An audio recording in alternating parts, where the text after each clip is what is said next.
Welcome back. बड़ी साहब, हम मुतराबता करने की कोशिश कर रहे हैं, डॉक्टर इकराम से हमारा रब्ता नहीं हो पा रहा, लेकिन बड़ी साहब कुछ र्यूमर्स वहाँ बड़ा ज़ोर पकड़ रही हैं। वो ये कि जो सदर मोहतरम हैं बाइडन, इनके एक तो 78 ईयर्स हैं, बीमार भी हैं, और यूँ लगता है कि जो मामलात हैं ज़्यादा उसको उनकी वाइस प्रेसिडेंट देख रही हैं। तो आप को लगता है, मतलब साहब आप तो अमेरिका में रहे भी हैं, तो क्या लगता है आपको बड़ी साहब? देखिए, मैं समझ रहा हूँ कि अमेरिका ने ये हालात जानबूझ के तैयार किए हैं। अमेरिका दूध पीता बच्चा नहीं है, 20 साल वो रहा। एक एग्रीमेंट हुआ था दोहा में, अब अपना वो असला भी नहीं निकाल सका बकौल उसके, अपनी अवाम भी नहीं निकाल सका, अपनी आर्मी भी नहीं निकाल सका। मैं इसके बाहर उनके इनखलाफ में भी उसकी साजिश देख रहा हूँ भारत के साथ मिल के, क्योंकि वो कभी नहीं चाहेगा कि उसके जाने के बाद अफ़गानिस्तान में अमन हो और पाकिस्तान और चीन वहाँ डेवलपमेंट के काम कर सके। ये कैसे मुमकिन है कि उसके अरबों रुपये का बकौल उसके कि अब तक असला ये है, उनके लिए ये चीज़ें निकालना या अपने लोगों को एक माह पहले निकालना, उनके लिए तो कोई प्रॉब्लम नहीं थी। ये भी एक मेरा ख्याल है जो बाइडन की मुझे साजिश नज़र आती है इंटरनेशनल, कि इस रीजन में अमन ना हो। 20 साल आप वहाँ तमाम ताकत का इस्तेमाल कर चुके हैं। आपके निकलने से 3 दिन पहले फिर अचानक दैश जिंदा है। आप तो दावे कर रहे थे दैश को ख़त्म कर दिया, अलकायदा को ख़त्म कर दिया, तो फिर वो अचानक हमले कैसे हो गए? जनरल साहब, आप मुझे सुन पा रहे हैं? जनरल साहब, जनरल अमजद शुएब साहब को मेरी आवाज़ शायद जा नहीं रही या क्या है? मैं आपसे मलिक साहब जितनी देर तक रब्ता हमारा होता है, ये फरमाइए कि ये र्यूमर्स अब जोर पकड़ती जा रही हैं कि इस टर्म को तो कमाला हैरिस जो वाइस प्रेसिडेंट है उनकी, जो कि ज़ाहिर है उनके वालिद साउथ अफ्रीका से हैं और वालदा उनकी केरला से हैं, इंडिया से हैं, तो वो मामलात देख रही हैं। और जो अहम मीटिंग्स हैं हो रही हैं, कल परसों भी एक मीटिंग हुई है जिसमें बहुत से मुल्कों से दानश्वर गए हुए थे, स्कॉलर्स गए हुए थे, तो उनको वो ब्रीफिंग दे रही थी। तो और बाइडन साहब हमें रोते भी नज़र आते हैं, कोई स्टेबल भी नज़र नहीं आते, 78 एज भी है, बीमार भी हैं। भाई साहब, वो रिलायबल इंफॉर्मेशन है जो अमेरिकन प्रेसिडेंट के, आपको पता है दुनिया का एक अहम आदमी है, उसकी पूरी एक मेडिकल टीम है। मैं आपको ये एक इन्फॉर्मेशन दे रहा हूँ, उस टीम के मुताबिक बाइडन की सेहत जो है ना वो इस काबिल नहीं है कि अमेरिका का प्रेसिडेंट बने। Psychologically, physically is a weak. और मैं आपको थोड़ा सा कोट करूँगा president Ford 1989, that time he was retired. किसी ने उनसे सवाल किया कि अमेरिका बड़ा, कहते हैं हम लिबरल हैं, हम बड़े आज़ाद लोग हैं, आपने तो कभी अमेरिका में कोई फीमेल प्रेसिडेंट नहीं है। तो 89 में प्रेसिडेंट फोर्ड ने कहा कि एक पॉसिबिलिटी हो सकती है कि आने वाले ज़माने में कभी ऐसा हो सकता है कि हमारी वाइस प्रेसिडेंट, और she is the first vice president female. तो अगर बाइडन साहब किसी वजह से लीगली, फिजिकली, हेल्थ वाइज, ये अमेरिकन कॉन्स्टिट्यूशन की मैं बात कर रहा हूँ, तो आप अमेरिका की नेक्स्ट प्रेसिडेंट जो है ना वो वाइस प्रेसिडेंट है। इस पे कोई मतलब हिडन कोई चीज़ नहीं है। तो उनकी हेल्थ ही में तो बहुत बड़ा इशू है। सब डू यू थिंक कि उनकी तबीयत नासाजी की वजह काम नहीं कर सके? जब वो इलेक्शन लड़ रहे थे, पेंटागन, CIA सब गनूदगी में थे। क्या बात करते हैं? ऐसी बड़ी इंटरनेशनल फैसले ना जो बाइडन अकेला कर सकता है, पेंटागन बैठता, पूरी एक स्ट्रेटेजी बनाई जाती है। ये कोई 15 साल के बच्चे की रेस थोड़ा 500 किलोमीटर भागना उसने। ये अगर आप समझते हैं ना कि अमेरिका में इत्तफाकन हो रहा है, मैं समझता हूँ अब पाकिस्तान का, अफगानिस्तान के जो इशू को पाकिस्तान की इस्टेब्लिशमेंट को पता है। ये जितने भी आज पेश हुए थे इसमें कमेटी के सामने, इनमें से किसी को 5% इशू नहीं पता होंगे कि बाहर किस जगह लगी, किस सूबे के साथ, अफगानिस्तान का कितना हिस्सा हमारा है। अच्छा, जनरल साहब हमारे साथ आ गए हैं।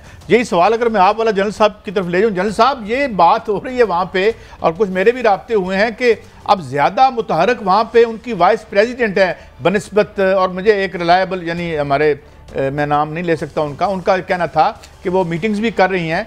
तो इस बारे में आपकी क्या खबर राय है कि क्योंकि वो थोड़े से उम्र भी है और बीमारी, और गालिबन वो कैंसर सर्वाइवर हैं, if I am not wrong? जी जनरल साहब।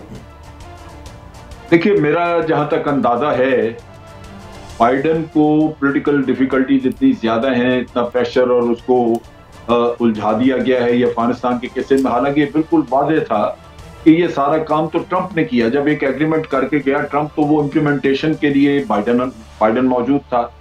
बाइडन ने तो अपनी तरफ से कोई ऐसी चीज नहीं की। ये जो कैओस वहां पे हुआ है लोगों को इवैक्यूएट करने का, ये उस आप कह लीजिए कि बिल्कुल एक अनइमेजिनेबल सिचुएशन हुई कि तालिबान का कब्जा जो है वो हो गया वहां पे काबुल पे। वरना तो हमेशा ये कहा जाता था कि जी 7-8 महीने लगेंगे, और अमरीकियों को ख्याल था कि हम आराम से निकाल देंगे।